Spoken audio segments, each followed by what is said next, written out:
بسم الله الرحمن الرحيم.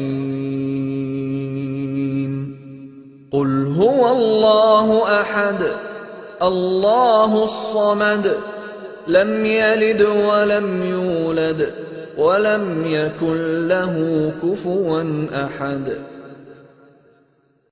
سميت هذه السورة بسورة الإخلاص لما فيها من التوحيد، قاله العلامة الألوسي صاحب التفسير. انزين، ما سبب نزول هذه السورة؟ جاء المشركون وسألوا رسولنا الكريم صلى الله عليه وسلم، قالوا انسب لنا ربك، فأنزل الله هذه السورة. ذكره الإمام البغوي وغيره. ما معنى أحد؟ أحد يعني واحد، يدل عليه قراءة ابن مسعود: قل هو الله الواحد. قاله الإمام البغوي في تفسيره. ما معنى قوله تعالى الصمد؟ الصمد الذي لم يلد ولم يولد، قاله الربيع بن أنس، وقال الإمام ابن كثير: هو تفسير جيد. ما معنى قوله تعالى لم يلد ولم يولد ولم يكن له كفوا أحد؟ أي ليس لله ولد ولا والد ولا صاحبة، قاله الإمام ابن كثير وغيره.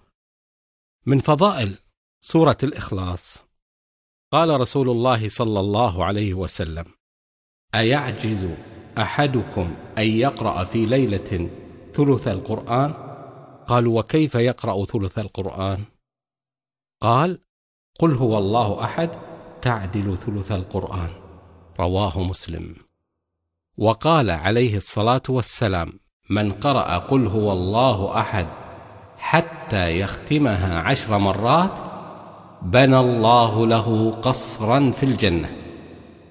عن أنس أن رجلا قال: يا رسول الله، إني أحب هذه السورة قل هو الله أحد، فقال: إن حبك إياها أدخلك الجنة.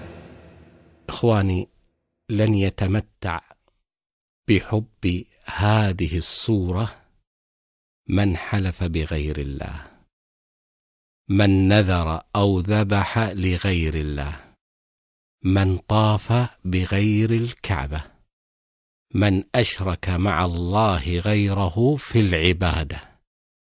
الله ربي ولا أشرك بربي أحد.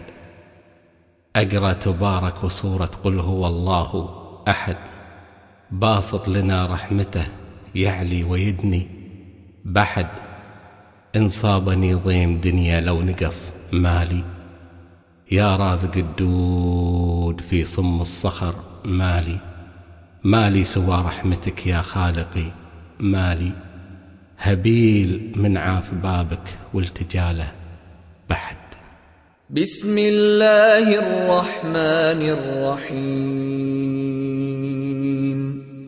قل هو الله أحد الله الصمد لم يلد ولم يولد ولم يكن له كفوا أحد.